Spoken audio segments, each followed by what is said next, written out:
Well, hello, everyone. Welcome to the Faith Focused Weekly Discipleship Podcast. My name is Kevin Rogness, and I'm the Discipleship Director here at Faith Covenant Church. I just want to say thank you for watching or for listening, and as always, leave a comment, leave a review, subscribe, do all those things. And if you ever want to get a hold of me, my email address is listed below in the episode description. I'm joined today by my partner in stripes, Pastor Char Rotvold. Everybody this morning in our office is noticing that we're both wearing stripes, which was totally planned because we were going to be here today. So if you're listening, we're both wearing striped shirts. It was not planned. Yeah. Horizontal stripes. I don't know why. Are you supposed to wear vertical stripes to make you look taller? That's probably what I should be doing. Yeah, horizontal stripes are supposed to make you look heavy. Oops. So, on that note, we're here to talk about hospitality. So Yes. everybody's commenting on our weight this morning because we're wearing horizontal stripes. No. You wanted to talk about hospitality. Yeah. So what is it about hospitality that you wanted to share with us and discuss with us? Yeah. Well, first, I guess to back up, the leadership at church is involved in a 5-year strategic plan right now. So we're looking at setting ourselves up to be really impactful for the kingdom in the years to come, not just present day. So as part of that, we have 3 different leadership groups, and Kevin's one of them, I'm in one of them. There's a gather group, a grow group, and a go group. So I lead the gather group, and the hospitality piece is a big part of what we're talking about as a group of lay leaders and staff members. So super relevant right now to the conversation we're having. So hospitality is about welcoming people to our church building, people who come into our building, making them feel known and seen. So then why do we want to do that? Why should we be hospitable as a church? Yeah, well, that's who we're supposed to be as Christians. They'll know we are Christians by our love, which is a song for some of us and is a scripture passage. Also, it's a command. And in Hebrews chapter 11 somewhere, talks about being hospitable to strangers. And you don't know when you're being hospitable to someone if they are perhaps an angel in disguise, as scripture says, or we're just called to be hospitable, period, regardless of who's in front of us and the assumptions that we might make initially about somebody. Yeah. And that extends, that's certainly about our time here when we're in the church building or doing church ministries, but that's just who we are to be all the time. Yeah, we are called to love. Yeah. We are not called to judge first, we are called to love first. Yeah. Yeah. So this hospitality discussion, we're mostly talking about it in the context of our local church, but it can apply to any sort of context, really. So Right. Yeah. In fact, there's I've probably talked about this before in a sermon, but there's a book that I had to read for seminary a long time ago called Hospitality and the Other. And one of the points that the author made was hospitality is, we think of it as extending hospitality to somebody else, inviting someone else in, leading the conversation, being the host. But the author of this book argued that it's actually at least equally hospitable to receive the hospitality of someone else. So I can have my unbelieving neighbor over into my house and I'm still in control. But if my unbelieving neighbor invites me over, or my Muslim neighbor, or my atheist neighbor invites me over. Or the neighbor across the political spectrum from me. Yeah. We need to receive those invitations, and that also is being hospitable. So kind of turns it upside down a little bit too.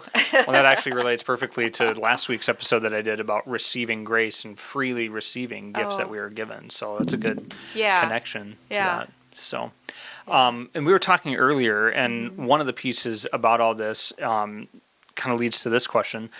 Why do people stay at a church when they visit for the first time? What leads them to stay usually? Yeah. Well, so the first part of that is, why do people come to a church? And that varies from person to person. Some people walk into a church because they're new to the area, they've grown up in the church is super important to them, and it's like they've been here a day and they want to find a church. So some people are they are well-churched and they know Christian community, and that's a priority in their life. So they come seeking that. On the other end of the spectrum, some people come with zero experience at a church, but they've got a hunger for community or a hunger to be seen or to be known, or they feel shame, or they have recently gone through something traumatic, or they have a practical need.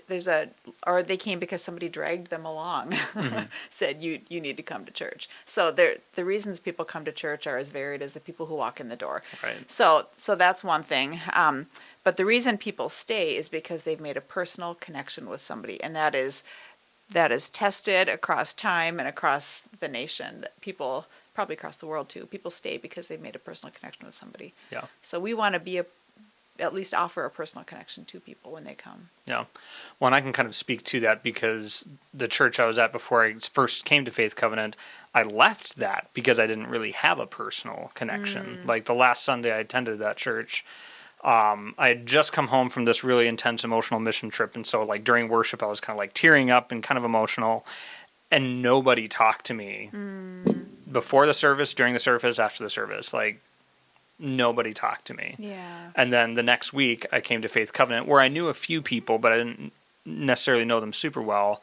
And like, as soon as I sat down, somebody came and sat with me and said, "Hi, can I sit with you?" I mean, it was someone I knew, it was Jay Substead, but came and sat with me, and that's when I knew, like, I'm staying here. Yeah. That personal connection. Yeah. And the tricky piece of that is some people are super introverted, or they're in a grieving season, or they're angry, and they don't want someone to talk to them, or they don't want to be a part of a family or a Christian community when they come in. They just want to, eyes to the ground. I'm here. I just want to see if there's anything here that will happen to me, but they're not initially looking for, interested in being part of a church family. So we need to be sensitive to that too in our hospitality. Yeah, absolutely.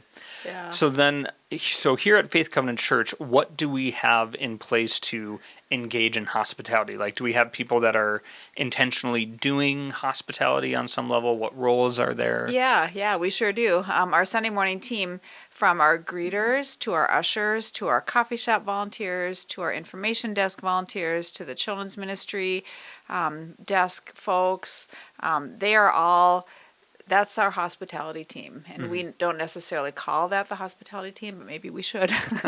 But that's really your Functionally, your role. that's the role. Functional, yeah. Your role is to see people, look them in the eye, notice them, offer a welcome, answer questions, kind of follow the person's lead in conversation, and help people feel known and feel like they've made a connection here. So beyond just the hello.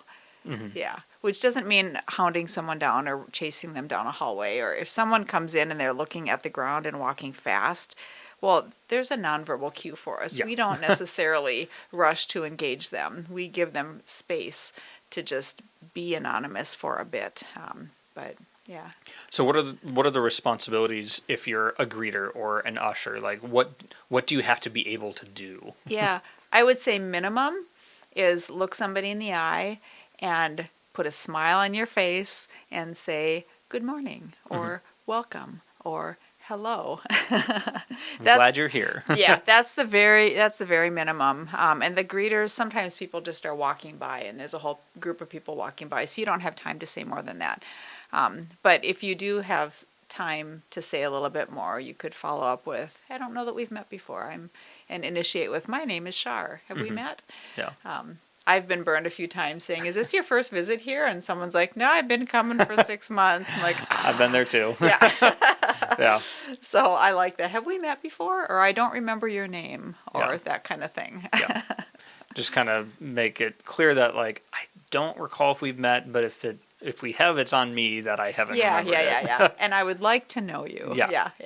And I do my best to try to remember a name, and I don't always remember a name. And that's okay to say, I don't remember your name. Can you remind me what your name is? People know not everybody remembers names, and people know that. That's okay. Yeah. I meet a lot of people on a given Sunday, and I try, but... Yeah.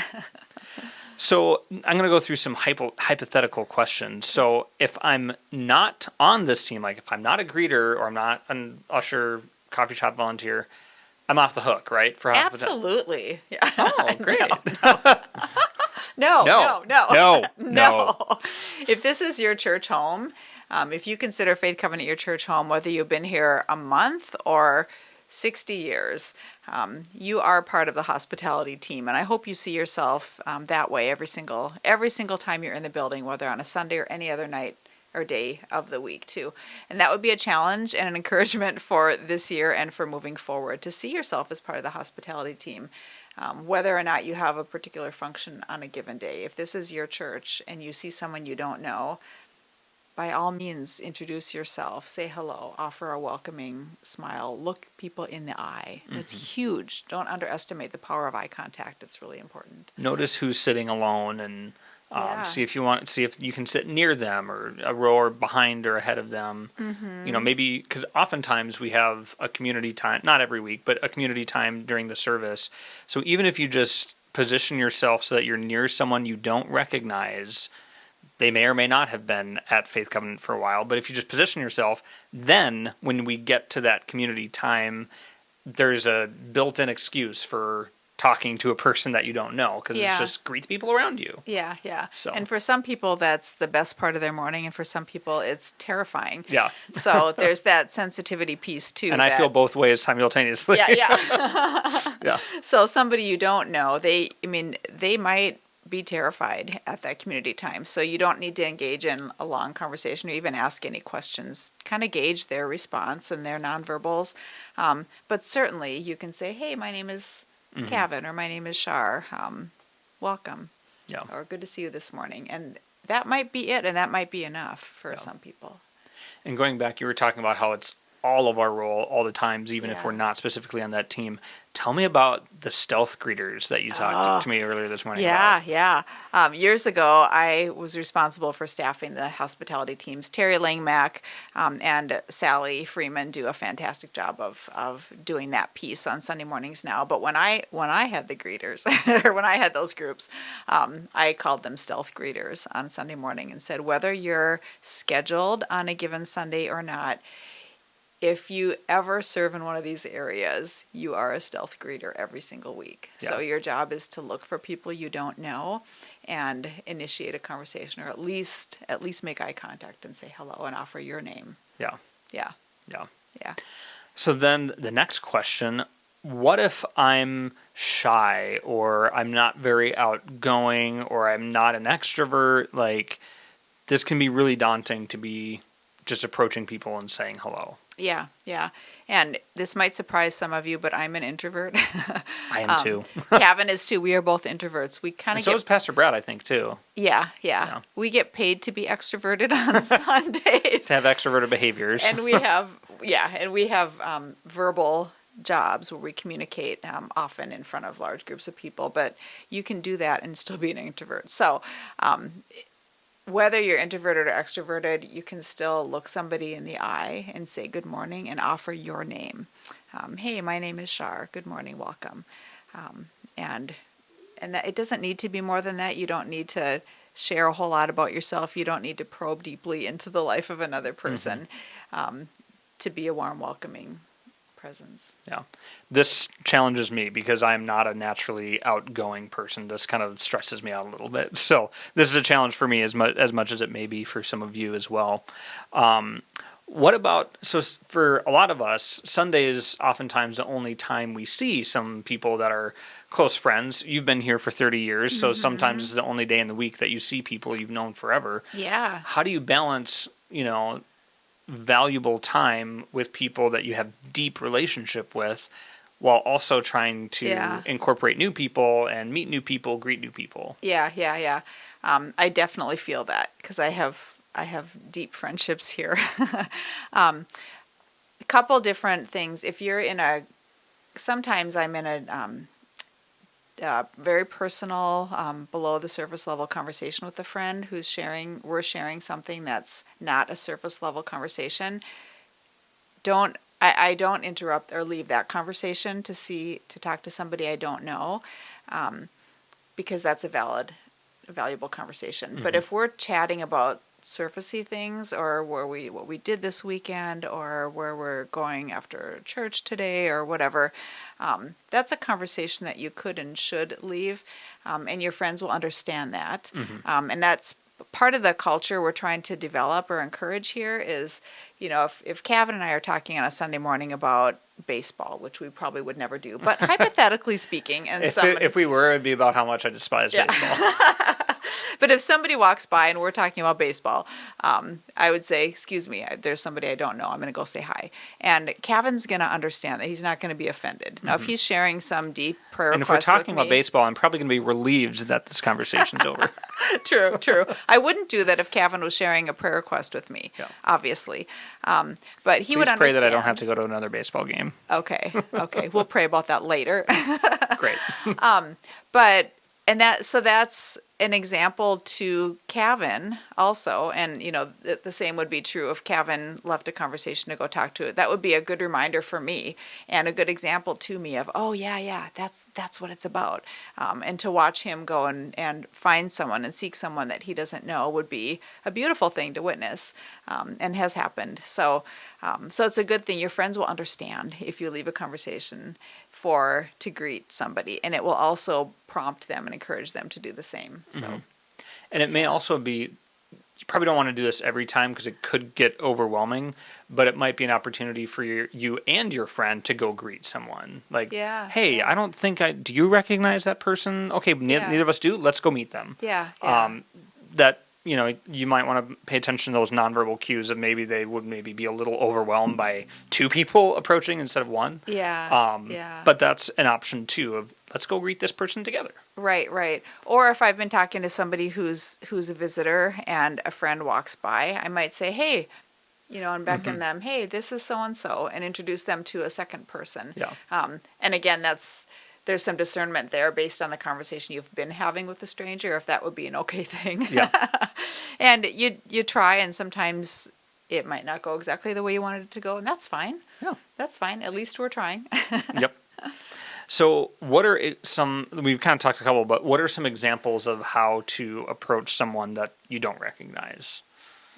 Make eye contact. If they're not willing to make eye contact, that's a nonverbal cue to pay attention to. Don't follow them and hound them and kind of go like this but if someone is looking around, they're open to a conversation, so you can try and catch their eye and just approach them, and sometimes I'll hold my hand out. I did that yesterday, and a gal didn't hold her hand, and her husband said, it was at a funeral, and he said she's not shaking hands since COVID, and I was like, okay, that's cool, that's fine. So I learned that. So you might extend your hand and say, hi, I'm Char. And see what the response is.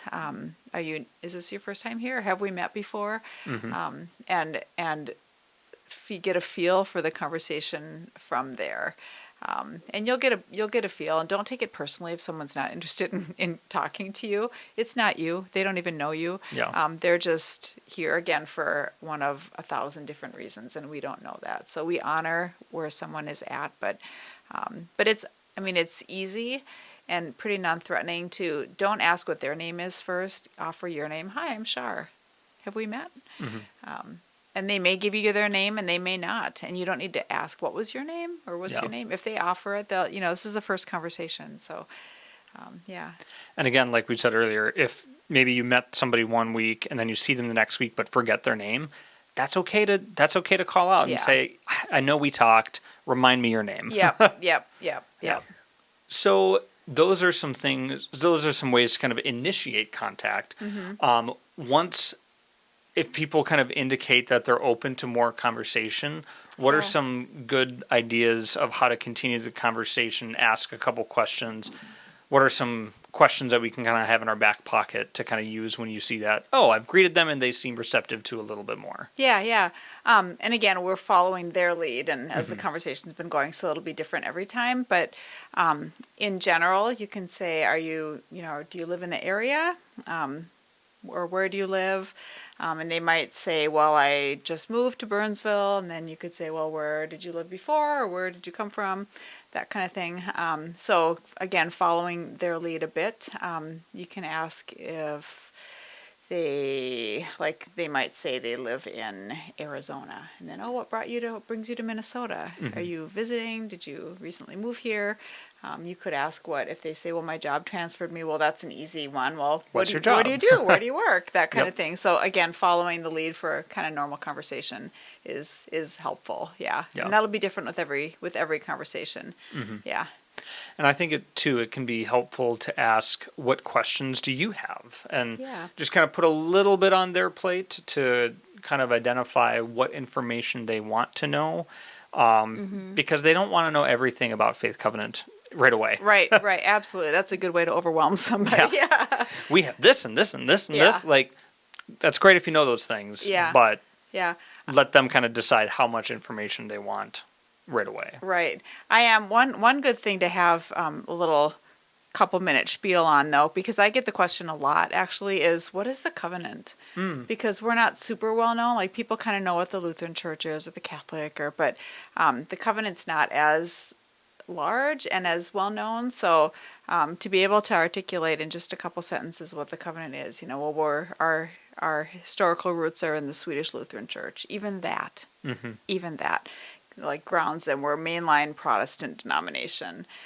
Even that grounds them. And then we have brochures in the lobby, too, about the covenant. So you could hand them one of those. And I think I said it already, too, but if you feel at any point like you don't know the answer, that's okay. And point them to someone that you think does know the answer. Grab in a staff person or whatever the case may be. Right. That's a great question. How about, I'm not sure if I know the answer, but let me find out, and could I have somebody get back to you, or could I get back to you this week about that? Yeah. That's good. So we've already talked a little bit of a couple of things of what not to do. For example, we kind of said if somebody's just kind of looking at the ground, and that's probably an indication that they don't want to necessarily engage a lot. What are some other things to be aware of what not to do? Yeah, I would say monopolize their time, or just bombard them with a lot of questions about themselves, or offering a lot of information about yourself or a lot of information about the church. They don't need to know the full history of the Covenant denomination or our church or all the ministries that we have going on. People don't need that and probably want that on their first visit. Unless they're asking for it, but most likely they're not actually going to be asking for all of that immediately. Right. And if they are asking a lot of questions, I take people out for coffee, and I love to do that. So, you could offer to take someone to coffee or connect them with a staff member if they have questions about a certain area. Yeah, and just another thing that Char and I had talked about this morning was just don't necessarily overwhelm with invitation too quickly. Going out to lunch immediately after church, that might be a little overwhelming to some people. Just kind of feel it out. Use your best judgment, I guess. Yeah, and you'll get a pretty good sense. You'll develop a pretty good sense at reading nonverbals too. You can tell pretty quickly, actually, if somebody is not interested or overwhelmed or wanting to get away, needing some personal space. So just honor that, and don't feel it's not a personal thing. They don't even know you, so don't take it personally. It's just their comfort level that we're being hospitable and honoring. So those are all the questions that I wanted to cover. Are there any other additional pieces about hospitality that you think you want to go over? I guess what I would want to just leave people with is a reminder and an encouragement and a challenge that if Faith Covenant is your church home, you are part of the hospitality team. This is your church. People are coming here to visit. So be aware, notice, go out of your way to look somebody in the eye at very minimum, offer a smile at very minimum, say hello at very minimum, offer your name, offer a handshake if that seems like that would be appropriate. There are just things that we can do that seem small to us that really can make a really lasting difference in the life of somebody who's visiting. And these are tools not just for here at church, but as we've talked about, these are things you can offer to your physical neighbor at the mailbox. You can engage in conversation. Just, how's your family doing? Follow up on something that you know from a prior conversation. And I heard your dog died. I'm sorry about that. Whatever. But it's living a life of hospitality is broader than the church. But we're called to do that. We're called to love people in Jesus' name. And that's just one way to do that, is to see people. Yeah. And I think, too, I would just add that I think sometimes people have it in their heads that the only way to be hospitable is to open up their home, and then maybe thinking, oh, I don't have enough space in my home to do that. No. You can be hospitable in places where you are a guest, like you mentioned earlier. Yeah. You can be a hospitable guest. You can also be hospitable in coffee shops or in conversations at church. It's just about creating an environment and an atmosphere where people feel welcomed, loved, and seen. Yeah. I love it. There's a great phrase that says people long to know and be known. Mm-hmm. And I don't care if you're introverted or extroverted, if you like people or not, everyone has an innate need to know and be known, even if it's just by a couple of people. For some, it's by a lot, but people want they want to know that you see them. Yeah. They want to know that they are noticed. Yeah. Yeah. And we can do that. We can notice people. That's what we should be doing in the body of Christ. Yeah. So, well, thank you, Pastor Char, for joining us. Yep. Thank you all for joining us, whether you're watching online or listening to the podcast. We're just thankful that you would join us. I'm going to list Pastor Char's email address as well in the episode description if you have any other questions about hospitality. I'm also going to list the email for Terry Langmack, who does all of our coordinating for ushers and greeters and coffee shop volunteers, those kinds of things. If you're wanting to get involved and ask more questions about what that might look like, you can contact her. So thank you so much for watching or listening, and have a wonderful and blessed day. Bye.